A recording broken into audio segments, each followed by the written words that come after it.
How's it going? Can you hear me? My man. Yes, we can hear you. There you are. Awesome. Sounds good.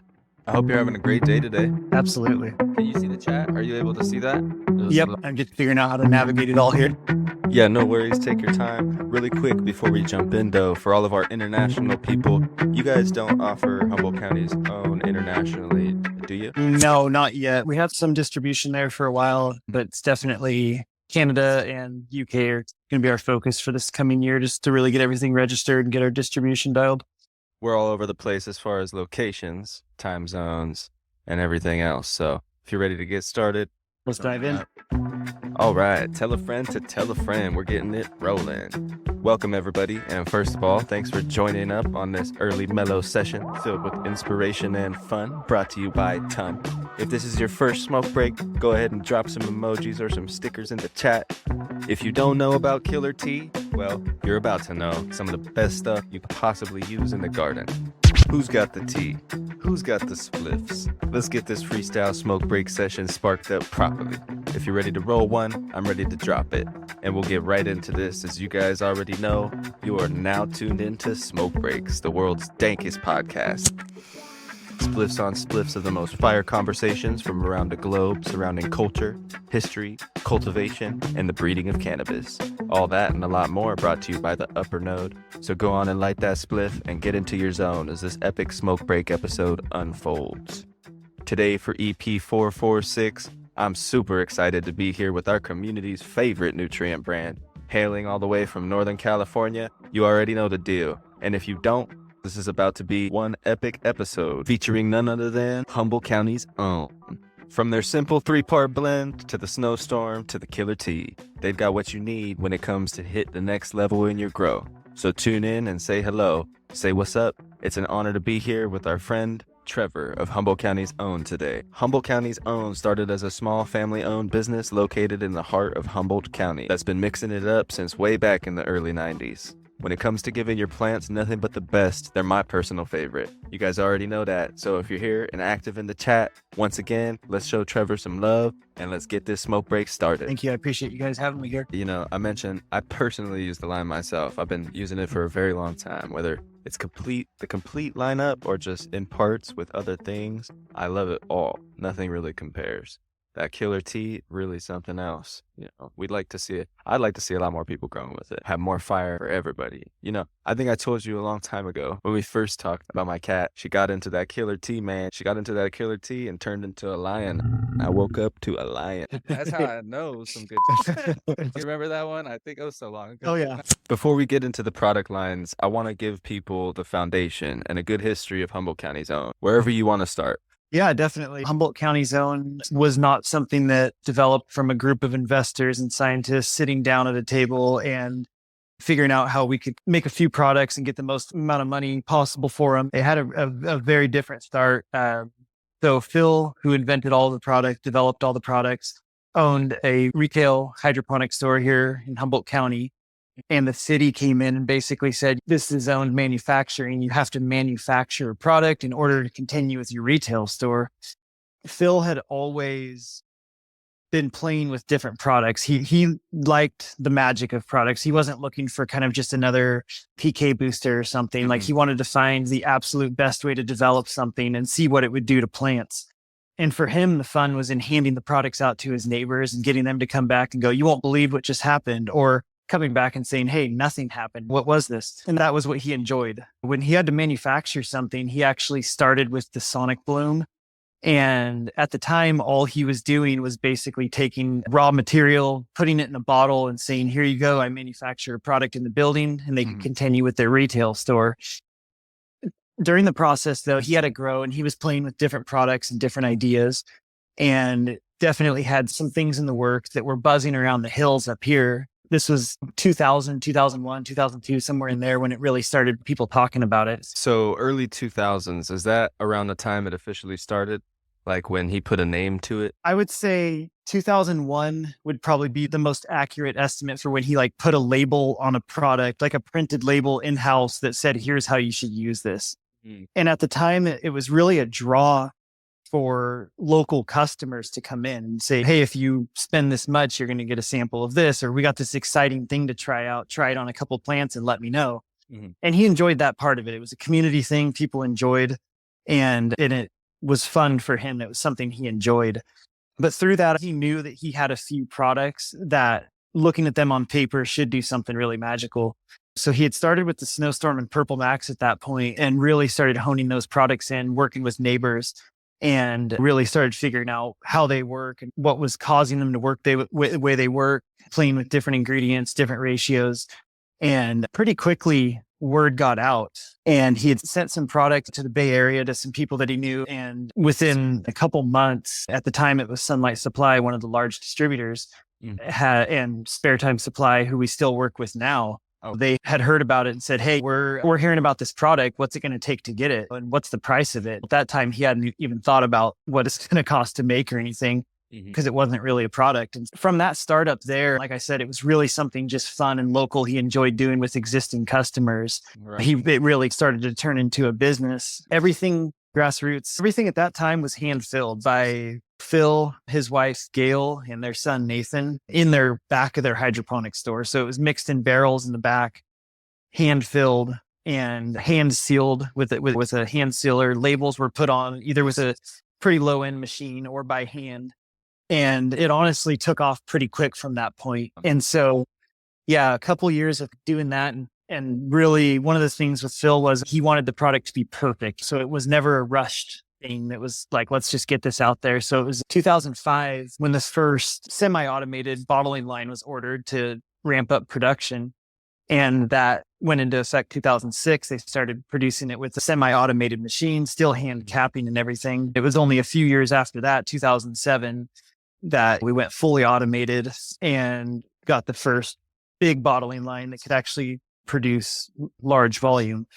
And that got us by for quite a while. So now we have 3 different automated lines and 2 mixing facilities here in Humboldt County, and fortunate enough to stay pretty busy. That's cool. Passing it out to the neighbors. Let me know how it came out. Taking that, making adjustments. Someone mentioned, they've been posting pictures of the different products in the chat here, but someone mentioned the Sonic Bloom. It's up there. It's pretty high in PK. That's right. What is the base of Sonic Bloom? So Sonic Bloom is monopotassium phosphate. And then I think one of the most important things with a product like that, because there's a lot of products with similar numbers, what we've really noticed is the quality of ingredients going into that. They can vary greatly. And so we've been really fortunate to, since we've been around a long time, work with suppliers that are producing what we feel like is the highest quality raw material that we make the product with. So that's what we start with. We have a pharmaceutical V blender in-house. And what we do there is we actually take the product, it goes into the pharmaceutical V blender, and it's made in pretty small batches. It'll produce about 300 pounds every 4 minutes. And it goes in there with vitamin B1, 2, 3, and 6. It's blended, and it really evenly distributes what we're blending into it. And then it's packaged. And the key is that product, it's a PK booster. So we needed to do something we felt like to set it apart. So we're getting it as concentrated as possible, the best quality materials that are going in it, and adding that V vitamin blend, which has been really beneficial. So it's 1 teaspoon per 5 gallons of water is the rate you're using that at. So like 1 pound retailing for $42 is going to make over 300 gallons of concentrate. It goes a long way. It goes a long way. And someone mentioned it has a distinct smell. It smells like you could pass a urine test with it, maybe. Yeah. It's real good for the plants. If your plant's struggling to push pistils and you hit it with some Sonic Bloom, you wake up the next day, it looks like Guy Fieri on fire. Yep, absolutely. You know what I mean? It's blooming. Shout out to that Sonic Bloom. What is it? What is the nickname on that? Sunshine Powder? Sunshine Powder. Yep. Now, one thing you mentioned was the Purple Max. And I think a lot of people that use that, maybe we can clear it up. Anybody thinking about using that in the line, there's a similar product that you also offer, which is the Snowstorm Ultra. Is there any differences? Some people are saying it's very similar. It's the same thing. So can you clear that up? It's a great question. And the product started out as one. The product that we were working on when we found Purple Max ended up being a product that doesn't exist in our line now, but Purple Max was here for good. It's one of our original products. So the reason that we separated the two product simply boiled down to cost savings to the end user. One of the ingredients that goes in Purple Max that makes it as effective as it is in enhancing color is extremely expensive for us to purchase. We have a really great supplier of it, so it's never really something that we've ever ran short of for production, but it's an expensive ingredient. We had found that by removing the majority of that ingredient, that the product still worked to increase resin, terpene profile, nutrient uptake. So it still was an incredible enhancer for the people that are not trying to increase color.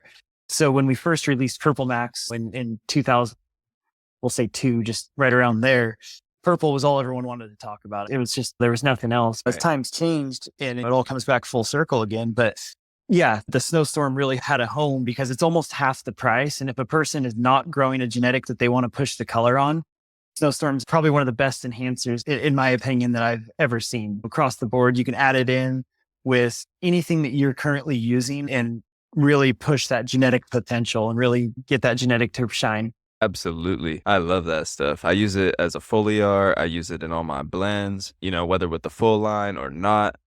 I love it. Oh, man.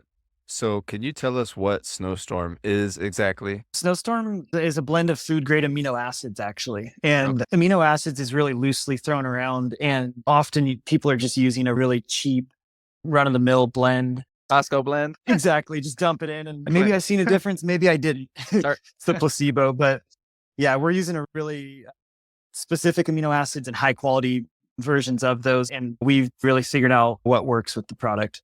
Nice. Okay.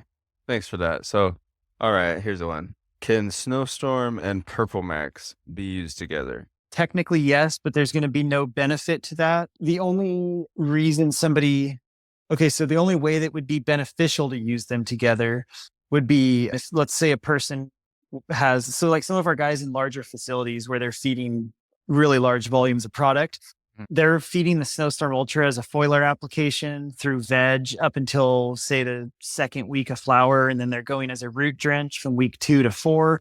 And then week 4 to wherever they're doing their flush at, they switch to Purple Max. So they're really only using Purple Max at the later stage of flower where they're wanting to enhance color. And it does offer a savings. But we also have customers that say, I'd rather not have the two products here. So if you're using Purple Max, you're getting everything as the basing product as you would from Snowstorm Ultra. So the base is identical of what's in that. Yep. So it's only additional ingredients in Purple Max. And fortunately, it works. You're still getting all the benefits of Snowstorm Ultra when you have the Purple Max. That makes sense. And they just use it less to make it last longer. They switch. Exactly. People are posting their starter kits. That starter kit is super nice. I do want to touch on the 3-part. It's awesome, guys. If you don't know about the 3-part, but my favorite out of the line, I want to know what the honey is. Is there a secret honey thing to do with Deep Breath? Can you tell us about it? Yeah, definitely. Yeah. So Deep Breath isn't, I guess I'll keep saying this throughout. I'll be repeating myself. It's a unique product.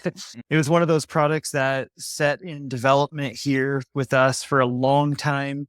And we made minimal progress on because it was something that we'd read about, some different studies being done with monofloral honeys, and which monofloral honey means the bees pollinating a single species of flower, a single kind of flower. So it's monofloral.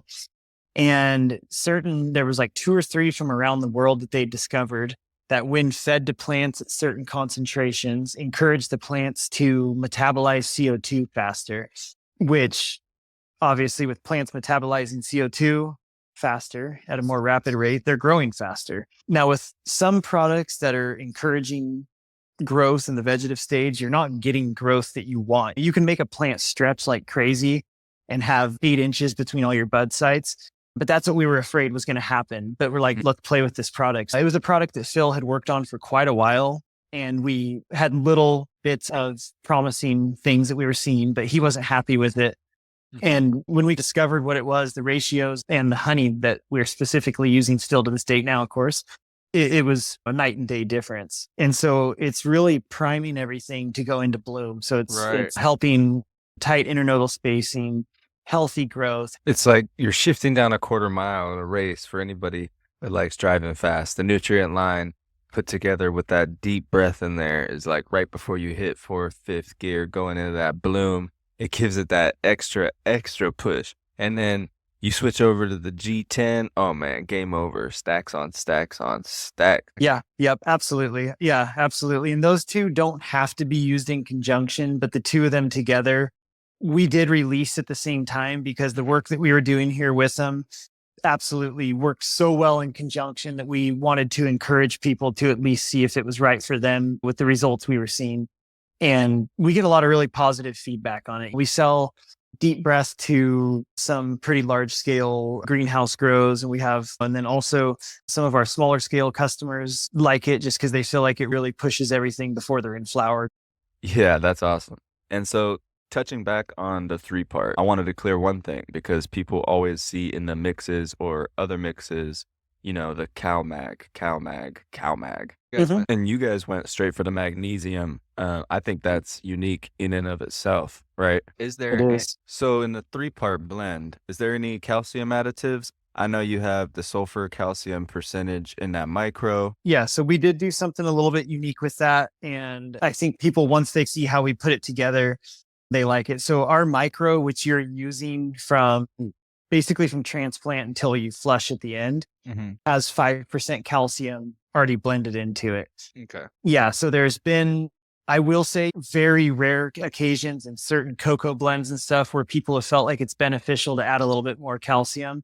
But across the board, we've seen that to be an adequate amount for what these plants need. One of the most common calls we get from people here, I've gotten a lot of calls, and one of the most common ones we get is like, hey, I just hit week 4 and things are just yellowing out. And I'm adding CalMag, and it doesn't seem to be getting better. We just hear that all the time. So having that 5% calcium that we've seen be enough for, I'd say 99% of the people that we sell to, you don't need more, especially during flower. So magnesium is really the driving factor during flower when your plants are really going under a lot of stress to build big bud sites. You're feeding heavy for most people at that time. Even if you're feeding inside range, they're getting fed heavy, intense lighting, whatever else comes into play. With that magnesium, you guys are turning people into scientists. Once they use it, they're going around telling people, yeah, you know why? Because magnesium sits in the center of the chlorophyll molecule. That's why. Yeah, it's such a simple product too. It's a magnesium sulfate, so that's an Epsom salt based product, and we kept it extremely simple to keep the cost as low as possible. We get people all the time saying, hey, I already use Epsom salt. Is there a benefit to using your products? No, if you're using a good quality Epsom salt, you're good. What we do here is we use the best quality we can get, of course. We UV sterilize it. So it's going to be very shelf stable and clean. And we filter it at 1 micron to get any impurities or anything out of there. And then that's when it goes into our bottling facility. Magnesium sulfate at that stage, there's plenty of research done with that combo too, showing it really encouraged the plants with their aroma as well. So it's going to help having them adequately fed at that stage as magnesium sulfur.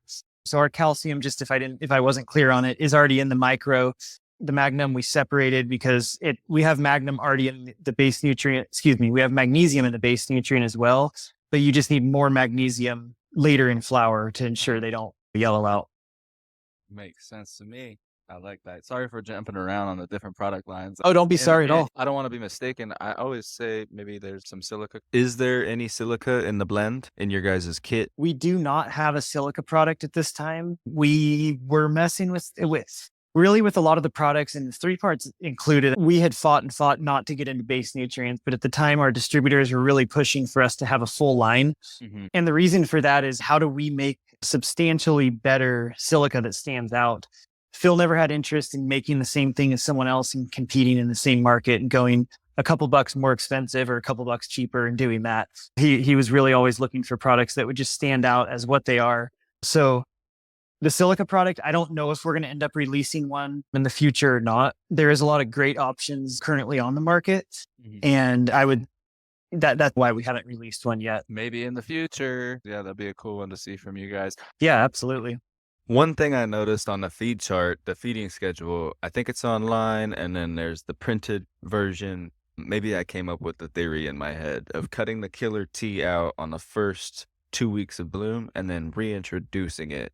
Was there a concept for cutting that out in the first 2 weeks? Does that also help build the stack? In my experience, I felt it did help cutting it in the first 2 weeks. No, so we had gone and we made some changes at one point on the seeding schedule to write it up as here's the least amount of product we feel like you could use to get good results still.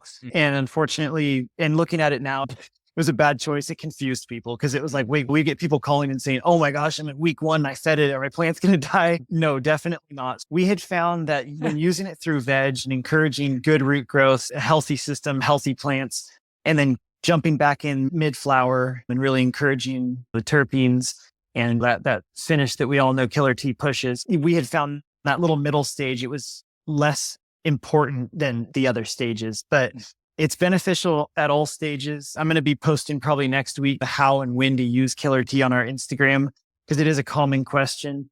And it's a hard question too, because it's one of those products that more really is better. You're like dumping it in. And I personally use it for everything. If I don't have pH adjuster and I just got a bucket of water, I splash a little bit of Killer T in there and it just feeds the soil. Man, someone mentioned, do you have a product that feeds, the microbial activity in the soil? I think Killer T would be my go-to for it, for any of it. I love that stuff. Yeah, definitely. It has those benefits. And so what we were looking for with the Killer T was we were looking for a specific extract with the worm castings when we originally started working on that product. It's a great product. It really is. And it's actually getting in now. We're getting into a lot of nurseries and Ace Hardwares and stuff like that because it is a product that is so beneficial for houseplants. It's easy to use. It's easy to understand. Right. So we do a process in house with that it's a slow stirring process. And the easiest way to describe it would be thinking of like a French press for coffee. So essentially, instead of brewing a tea and collecting all those microbes, we're doing more of a nutrient extract on the product. It is a slow process. It's not something that we're able to force it to be any faster. And it's something that we just have. It's done in its own facility here right next to our main bottling warehouse. Nice. And so the product is mixed. So it's got worm castings, bat guano. It's got an outstanding seabird guano. We were super fortunate. We lost our longtime supplier. They quit shipping to the US. And we just got really lucky with meeting another one that's produced in Peru that's actually ended up being better quality than the one that we were even working with originally, which we were stoked with the original one. So it's a great product. It goes through that process, and then the product essentially is the liquid is pulled off and it's stirred again. It's like a slow, long stirring process. Mm-hmm. The liquid is pulled off again. Then the product has to settle. It goes under high pressure through 1 micron. And then the product goes and it's put in another facility that's dark and doesn't get light, cold, or heat. So really just 60-degree room pretty much all the time. It sits in there and then it goes over to our bottling facility after that. And so today we got a bunch of 55 gallons for a customer today. And we're able to pull a tote from that facility and it goes straight in to fill those drums. It's not Miller time, it's killer time. It looks like apple juice, but don't drink it, baby. Don't drink it. Don't drink it. Yeah, it's some good stuff. It's the champagne of earthworm casting brews. Yes, it is. No, I love me some I was gonna say Miller. I love me some Killer Tea, some Miller tea. It's some good stuff. And actually, now that we're talking about, I love all of the designs. You guys know me, I'm an artist, and I love all the artwork and all the designs and everything. So we got to know the origin of that Laguna Man. It's my favorite logo. One of my favorite logos out there for sure. Yeah, absolutely. Jumping back to when the product wasn't a product, Phil thought, man, I should thank you for throwing that up. I just saw in the chat. So that's the original artwork right there that was just thrown up. That was actually drawn up as a gift for Phil's wife back when she lived in Laguna Beach and by a good friend of theirs. And he just drew it up for her and handed it to her and just said, here, I hope you like this. It was one of those kinds of things. And fast forward, I want to say that was, my years are a little mixed up on that one. I want to say it was late 70s when he did that. Fast forward to 2002, Phil thought, man, I should put a picture on these labels so people will have something to remember. And they had that artwork that had been with him all those years. And the friend, said, yeah, absolutely. Go ahead and use it. And that became the Laguna Man. So you guys will see like our newer logos are a simplified version of that. I like that too. The new logo is sick. Oh, thank you. I appreciate that. It was hard to do because we wanted that detail that you see in the Right. original. If you guys haven't seen the hats, the stickers, anything like that, head over to their Instagram. And like he said, he's going to be doing some killer tea stuff coming up soon over there. What's the Instagram? Can someone post it? If they have the link, drop it in the chat at Humboldt County's own. I believe there's no underscores. That's correct. Yep. Yeah. And we try to stay pretty active on there. We've always felt like we want to do everything here from the mixing to bottling, the development, our advertising. We have people obviously that help with our website and the videos and stuff you guys will see, but we do everything right here. So you get a really authentic look at what's being done. Yeah, it's really incredible. It's all over the Instagram. The new website looks really good too. Thank you. There's the Instagram. Yeah, you guys, the Instagram's in the chat there at Humboldt County's own. Make sure you give it a follow. I've talked about it quite a bit. I know you guys do those sample packs. It's like an unlimited supply over there. I know you're probably running low now. It's only $15. You guys don't miss out. That's the whole product line. I believe it's $15. That's right. Yeah. $15. So we had a few, we still had some packs that had the older style label on them that we had done right before we went to the new labels. And so we're just putting those out at $15, which it's less than even the shipping, which we're still happy to do to get it in people's hands. But I will tell you guys, you're hearing it here first. We're actually starting today, we're running all new samples. So it's going to have the new labels. We're going to update the packs a little. We want to include like some stickers. I'm thinking about doing where every 10th pack that comes through, we throw a hat in, and every 5th one, we just doing something, a golden ticket type of thing, just to throw some extra stuff in them. The packs probably will go up a couple bucks. I'm still going to try to just keep them as absolute low as possible for our sample packs. They got to go up a little bit. Like that stuff has to cost you guys money. On the old labels, that makes sense. But the first time I got one, I ordered a couple for the members here in the community too. And I was like, there's no way it costs $10 to ship all this. You guys. Yeah. You won't believe it. Yeah.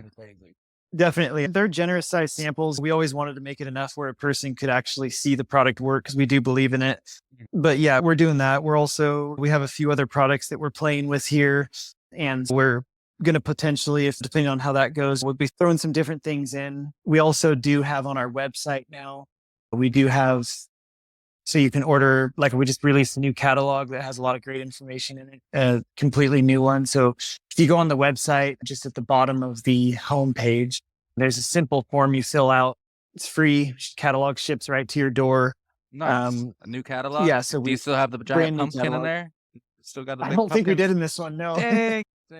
I know. We do have the starter packs also. I'm sure you've seen those. And we're probably about 2 months out. We're going to be releasing a new starter pack as well. Just updated design, changing a few things up on it a little bit. It's a bigger box. They retail for, I want to say, around $115. It's all retail size bottles though. So you're getting quarts and 8-ounces with 100 grams of Sonic Boom. They come with catalogs and stickers, and we sell a pretty good volume of those. If people are interested in the product and they're using something else, yeah, retail's like, I think 114, but they're usually discounted online, and at most stores will sometimes have a deal running on them.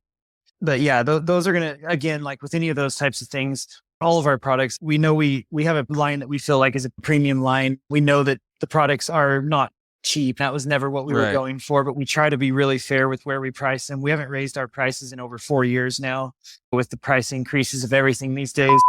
Inflation. We're doing our best to keep it where it's at. And really we can do that right now because everything is in our hands. We do everything in house.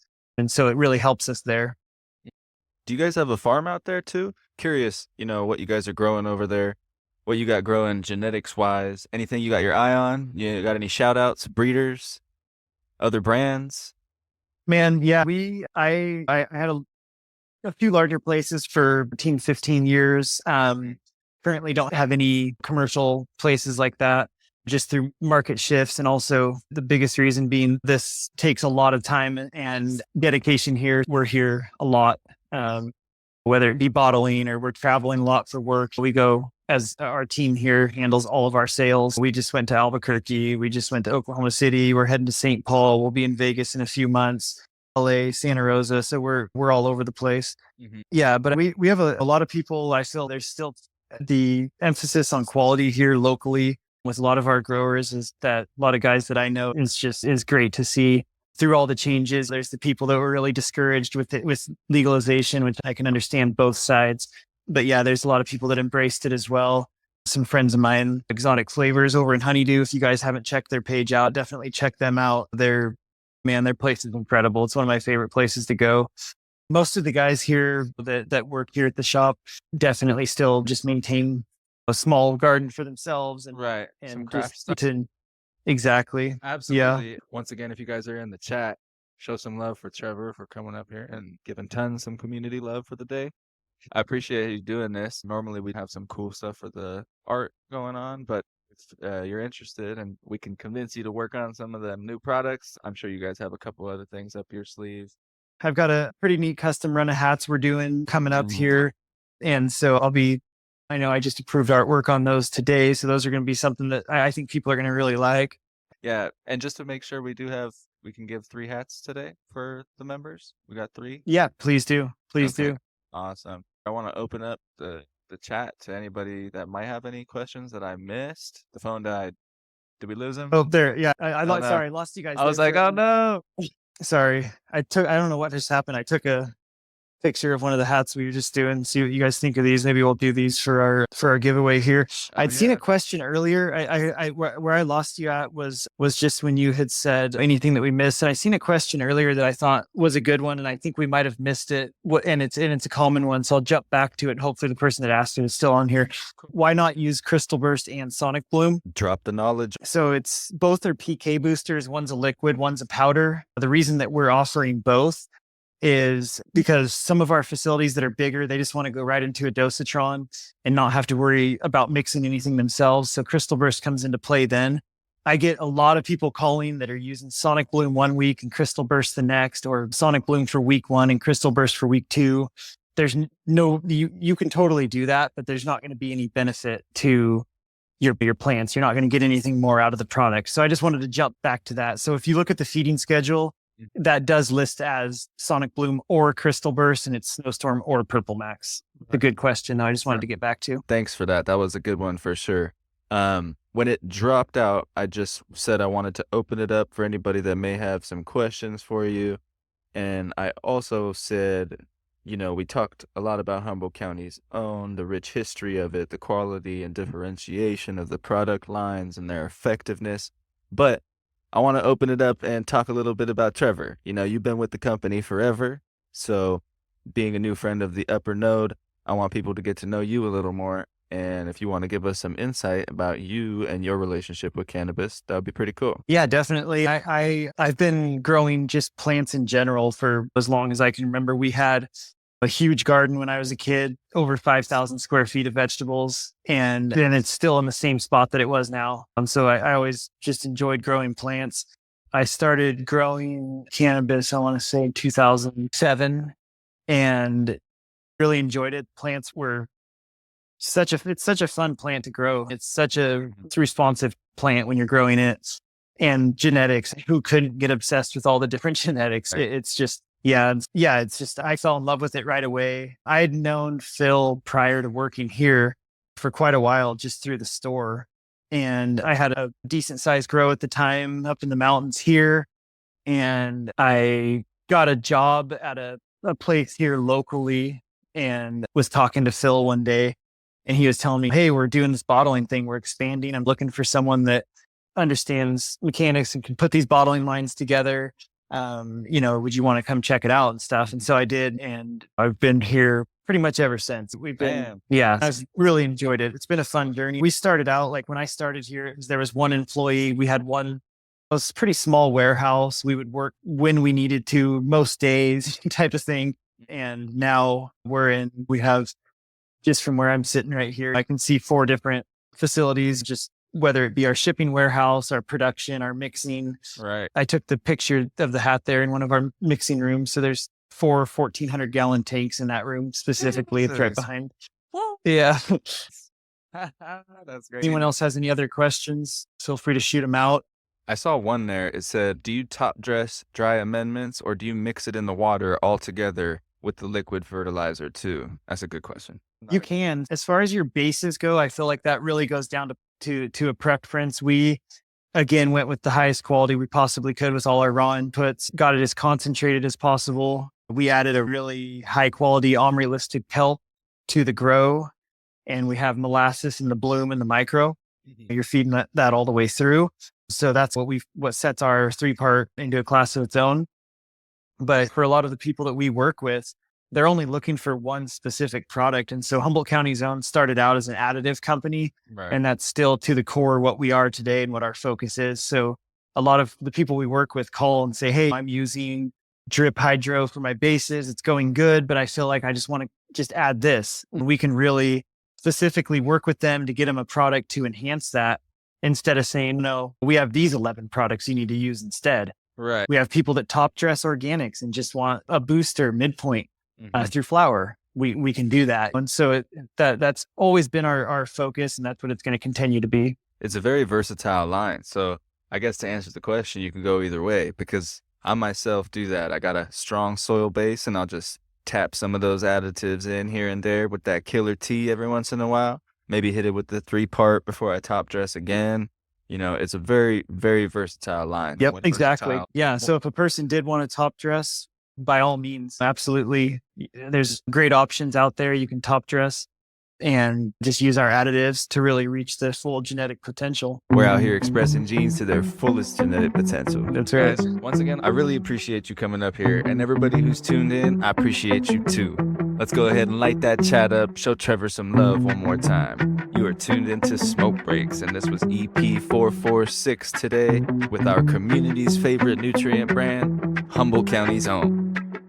Hopefully we could do a part 2 as well. Get some more people involved on another fun weekend. Yeah, if you want to do one a little later, like you mentioned, I'm down to do that too. But I really appreciate everyone tuning in today. Thank you all, and I look forward to the next time. Hell yeah. You guys are in the chat.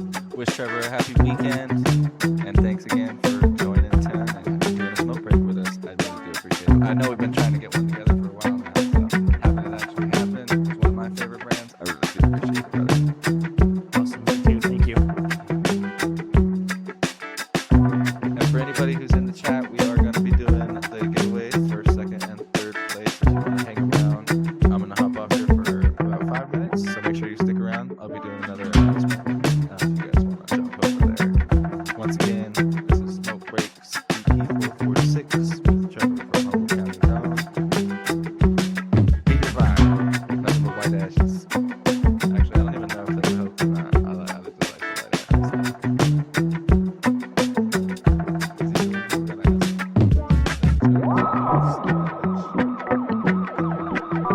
What's that? I lost you there for a second again. Oh man, that's funny. I was like, are you still here? White ashes. Does that mean it's clean, flush, or no flush?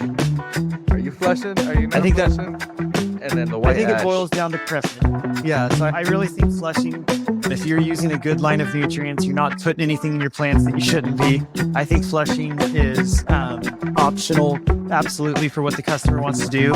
I do, however, don't see any downside to giving it that few days of flush. So a lot of people will continue using killer tea during the flush just because it's a completely, every input's organic in that product. There's no mineral nutrients in it. So yeah, that's my take on it. But I've seen a lot of people just do 4 or 5 waterings of straight water. You're not going to lose yield or anything doing that. And I think it's beneficial, but definitely preference. And yeah, that's my 2 cents on it. Clean water finish with some killer tea. White ash. Definitely. I think there's definitely something to be said about it. This is Trevor with Humboldt County Zone, and you're listening to Smoke Break.